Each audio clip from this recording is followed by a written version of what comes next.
What's up mga kapips? It's your boy Yo Pips. So samahan nyo kami kasi kinontak kami ni Toyota Abad Santos, which is saan namin kinuha si Gojo. Eto, bali nawa namin si Gojo noong August 6, 2024. So meron na kaming 2 months and 15 days. Tama ba? 2 months and 10 days. So yun, sa 2 months and 10 days, so ngayon pala nag-text sa amin si Toyota Abad Santos for plate number kasi naka conduction plate pa lang ako ngayon kahit bumibiyahe ako kay Lalamove. So anything else, mga kapips, so may kasama ako ngayon, which is yung commander ko. Eto siya, oh. So kami si Commander. Siya yung may-ari kay Gojo. Anong may-ari? Dalawa tayo. Sa akin lang nakapangalan, pero dalawa tayo. Since sa kanya kasi nakapangalan, di kami naka-co-maker kasi wala akong employee certificate. Ayun. Kasi nga ano siya, parang naka-self-employed. Naka-self-employed ako, naka-freelancer ako noon kay Angkas. Pero parang ang nasabi sa akin ng president ko, pwede naman daw kumuha ron kay Angkas. Which is di ko naman na ginawa. So yun mga kapips, punta tayo ng Toyota Abad Santos para kunin yung plate. Samahan nyo kami, let's go. Ang time check natin is 1:57 PM. Sobrang traffic. Wala muna tayong biyahe ngayon kay Lalamove kasi nga papunta nga tayo ng Abad Santos.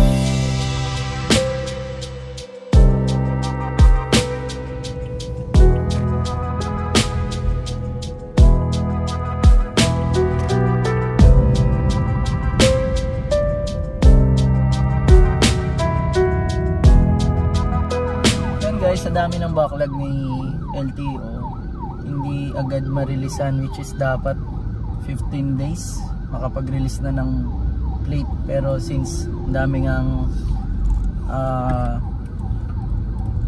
backlog, ayun, kaya medyo natagalan. 2 months and 10 days almost, medyo matagal siya. Kala namin na hindi pwedeng ibiyahe si Gojo since kasi naglabas si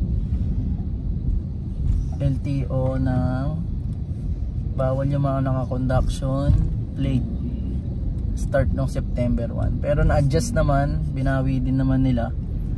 Kaya kahit pa paano na lalabas yung sasakyan. Pero ngayon syempre medyo okay na kasi ito nga kukunin namin yung plate ngayon, plate namin.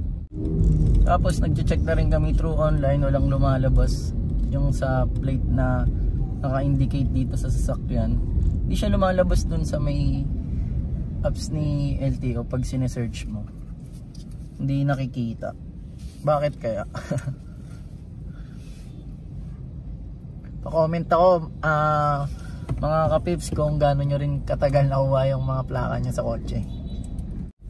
Sa mga nagtatanong sa akin, mga nagko-comment sa mga video ko ng mga nakaraan, naghahanap ba si Lalamove ng franchisee like PA, yung CPC galing sa LTFRB. Sa akin guys, nung nag-change naman ako nung 2 wheels to 4 wheels, which is 200 kg sedan, wala naman hiningi sa akin na papers. Ang inano lang sa akin yung yan nga, yung RCR neto, pictures. Yan lang yung nag-ano sa akin eh.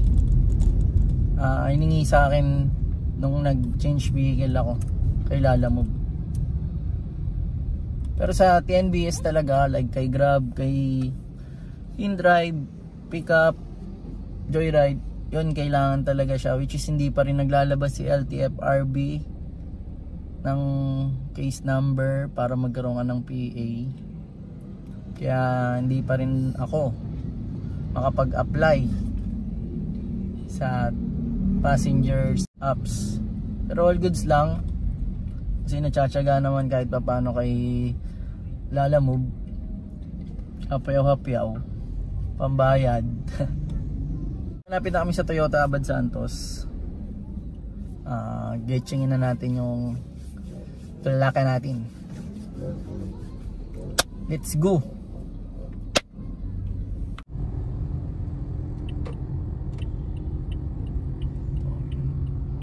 Sasakyan.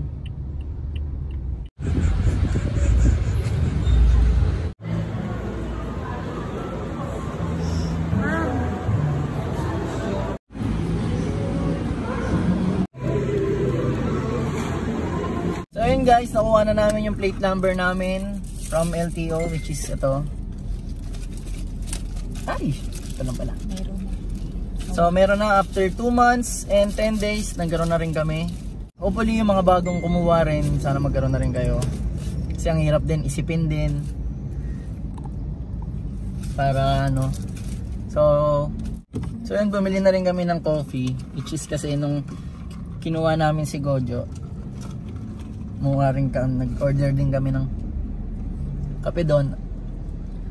Ako hindi ako pala kape kasi mataas yung ano ko,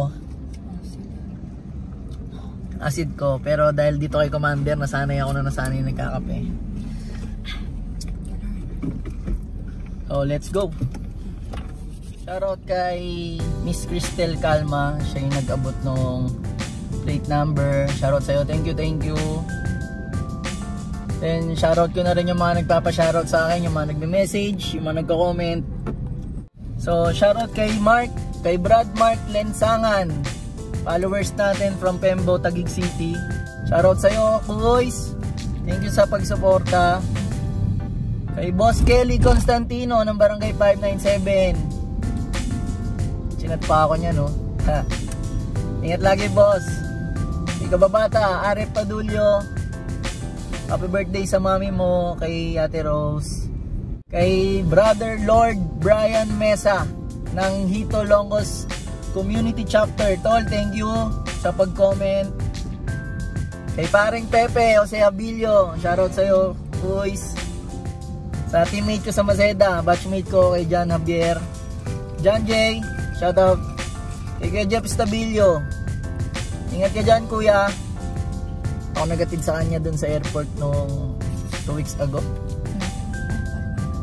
Kay Jonathan Heronimo, Maxis Days, shoutout sa'yo kuys. Kay Brother Rayburn Golfo, teacher sa Iris, salamat tol sa support na tol. Yun, shoutout rin kay Kevin de Los Angeles, babata rin yan, taga Santa Mesa. Kay Ma'am Carla Seria Baldago, shoutout sa'yo ma'am, basketball na ulit ma'am. Papa mo Bram, cover ko dati sa Ninja Band, shoutout sa'yo tol. Ingat palagi sa biyahe, grind lang ng grind. Kay John Albert Peralta, ingat palagi dyan. Hindi ka na daw umuwi, sabi ate mo. Shoutout din kay Hernan Paras Peregrino, thank you tol, kasi pasuyo ako sa'yo ng nag-edit ng pang sticker. May sinenda rin naman ako sa'yo yung ginawa ko. Yun. Soon sticker ko lalabas na din. Hanap pa ng pampagawa. Shoutout din kay IT Moto Vlog, happy birthday tol. Kay Raymond De Vera, happy birthday din sa'yo tol. Pag-ingat kayo palagi sa mga biyahe nyo, na may dumami ang inyong mga pera at pengi ako, char. Okay, Kuis Jason Villanueva, iwasan mo kakaisip, sasakit ulo mo dyan. Noon guys, salamat sa pagsama sa amin sa paggawa ng plate. Ingat kayo palagi. So hanggang dito na lang ang aking video. Salamat sa pagsama sa amin. Don't forget to share, like, comment, and subscribe my YouTube channel, Dane Ringor Vlogs. Bye everyone. Thank you sa love and support. Susunod na video ulit. Bye. For the next vlog, thank you. Ciao.